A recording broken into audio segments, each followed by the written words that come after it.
A pochi giorni dalle loro nozze, definite il matrimonio dell'anno, la campionessa di nuoto Federica Pellegrini e suo marito Matteo Giunta sono tornati protagonisti e hanno rubato la scena ai grandi divi del cinema sul red carpet della mostra.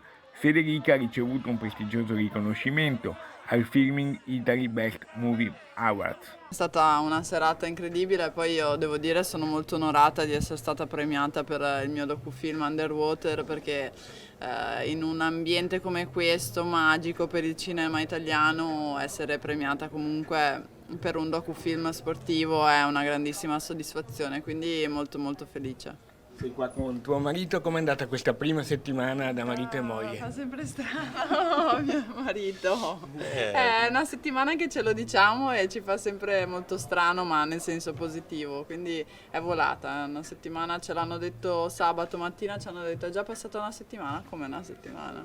Sembrava veramente ieri.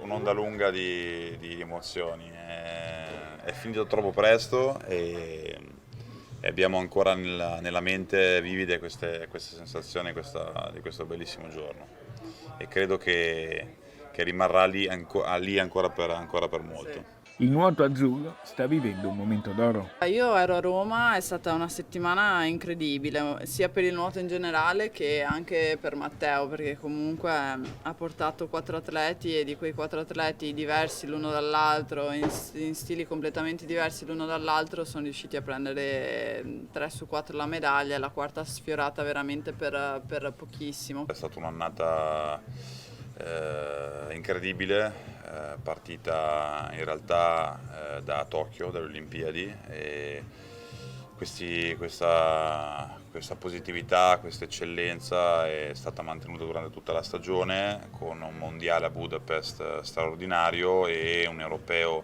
in casa a Roma che è stato un pochino la ciliegina sulla torta. Un saluto a tutti i telespettatori di Antenna 3. Ciao!